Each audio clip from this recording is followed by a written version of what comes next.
Okay, everyone, welcome along to this webinar, which is related to the two qualifications you can see on the screen there, the Advanced Diploma in Strategic People Management and the Advanced Diploma in Strategic Learning and Development.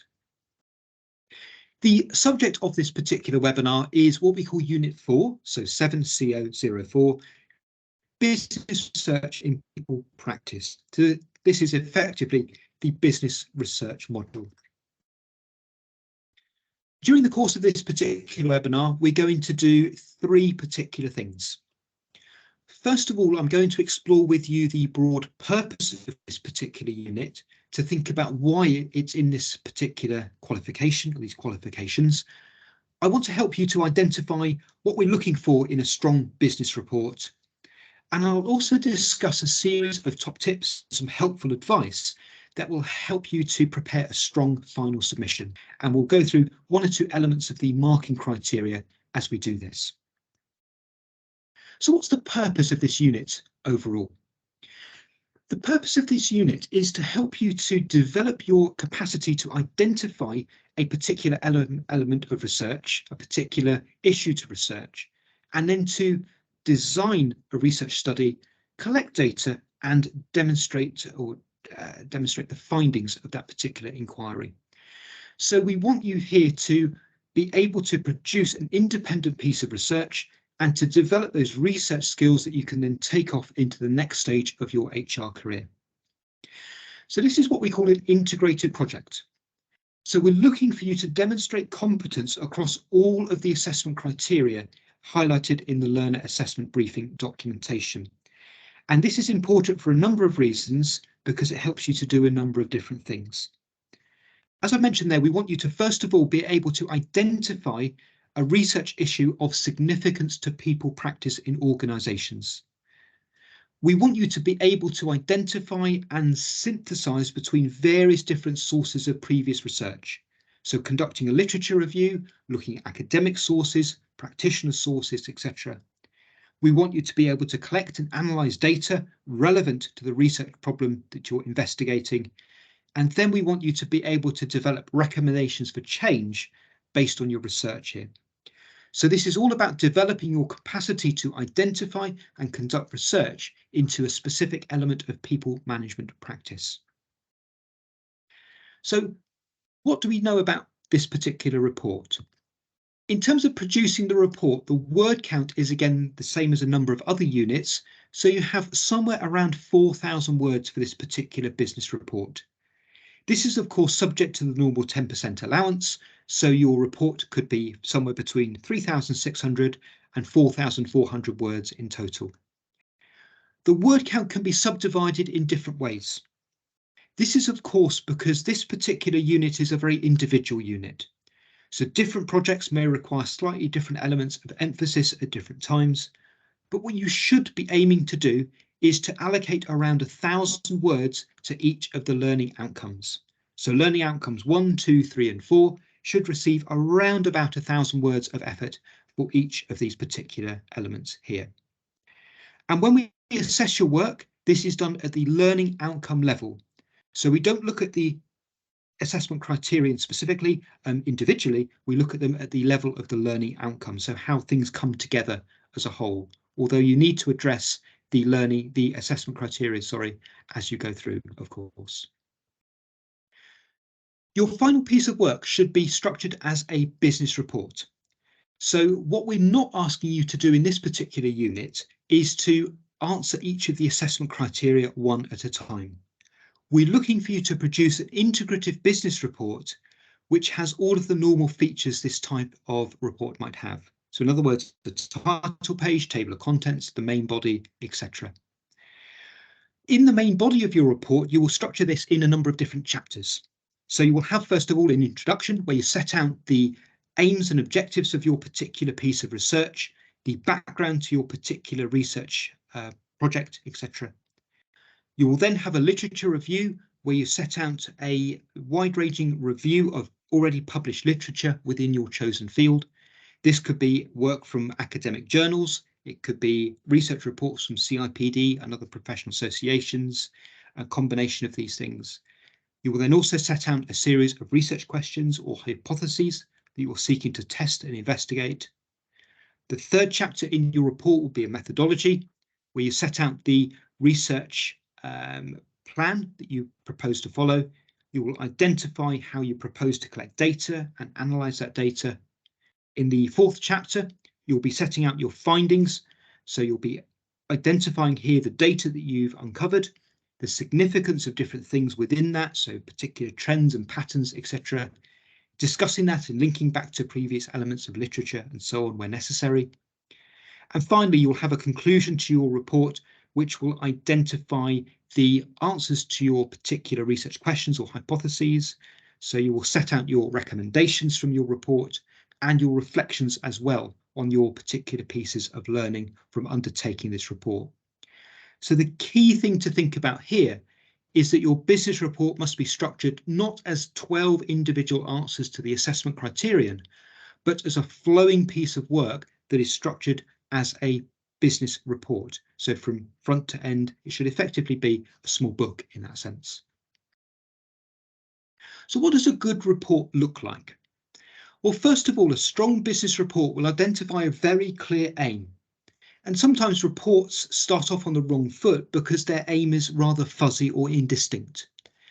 So your aim is very important here. So we would suggest that you work closely with your tutors to finesse the particular aim that you're trying to identify with respect to this particular unit, so that you can set off on the right foot for your particular business report.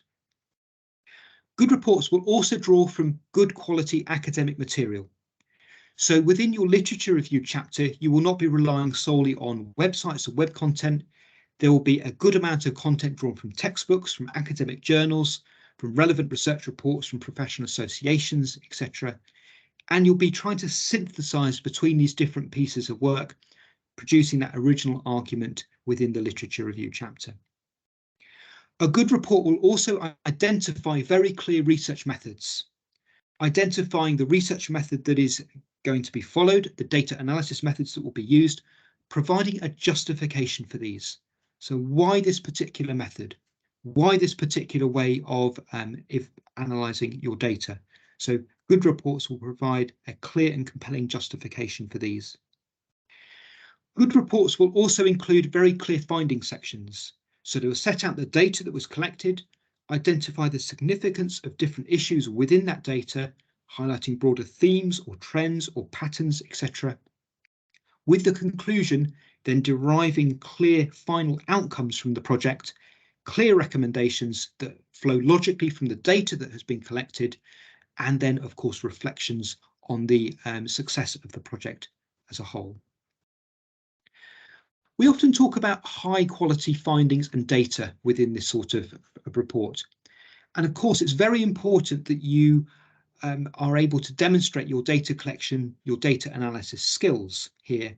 And what we want to make sure you have here is enough data to produce clear and credible conclusions. So very small quantitative samples, so a very small scale survey, for instance, is unlikely sometimes to enable you to develop the level of analysis that you need in this level 7 qualification. So where you're using quantitative methods, so looking at numbers and statistics, we want to see that students are moving beyond simple descriptive statistics, so means, medians, modes, and so on, to looking at more advanced data analysis techniques to investigate patterns and trends within the data that's been collected. For qualitative work, using techniques such as thematic analysis can work well to derive meaning from the interviews or focus groups or other methods that have been used to collect data here. Again, so we're looking for some substantial analysis of the data and that you are able to draw meaning and make sense of that particular data that you've collected, identifying patterns, trends, etc., that you can then talk about within your various conclusion chapters. When we're thinking about conclusions and recommendations in particular, there are a number of things, again, that you could be thinking about here. First of all, what can you say from your data that you've collected that is new? How do you contribute to the literature base, the academic discussion that is taking place within the field that you've chosen to investigate? What can you say that's new? What can you say that's different? And also, we need to make sure here that your conclusions follow logically from the data that you've collected. What's that narrative thread that links all of these chapters together? How do your conclusions and recommendations follow from your key findings, etc.? And have you produced clear recommendations? Do these link logically to your data set? Have you included an action plan, etc., demonstrating how those recommendations will be put into place within an organisational context? And finally here, it's important to be able to reflect on the success of your project, or otherwise the learning points that have come out of it. So what might you be able to do differently next time if you started the project again? So try to identify here some learning needs, maybe a plan for meeting those needs in the future, etc. So what have you learned from the process of producing and researching your business report? What would you do differently potentially next time? And has the process of researching and writing this particular business report identified for you elements of future learning activity that you might like to engage with? On this slide here, we have an overview of the marking criteria that are applied to business reports. So again, I won't go through this in full detail now by any means. This grid is provided in the learner assessment documentation for you, and your centre will be able to explore this with you.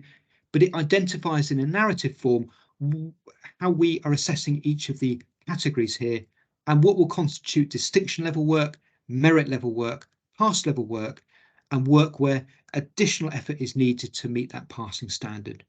So of course, before you start producing your business report, it is a very good idea to take time to review the marking criteria and to understand exactly what your centres are looking for within this particular unit.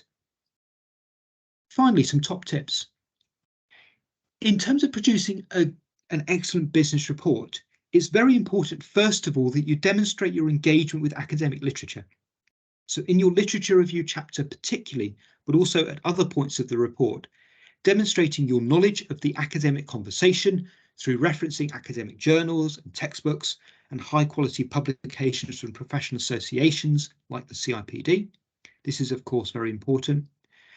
It is important as well that you have a clear and compelling findings chapter, so you identify the data that you collected, you identify the significance of that data, the trends and patterns and the themes within it to enable you to draw out clear conclusions and recommendations ultimately for your project. It's of course very important to reference throughout your work appropriately, so making sure that you adopt a clear referencing format, that you are linking with these academic journals, textbooks and other sources. And as I mentioned earlier on in this recording, having really clear aims and objectives up front with your report is a very good idea. And then this feeds through in the literature review to having very clear hypotheses and research questions that you are then seeking to test. Present your report professionally, of course, as well, making sure that you follow a normal report structure. And as I said a few minutes ago, the purpose of this unit is not for you to mechanically answer each of the 12 assessment criteria. You need to produce that cohesive business report that then addresses the assessment criteria as you go.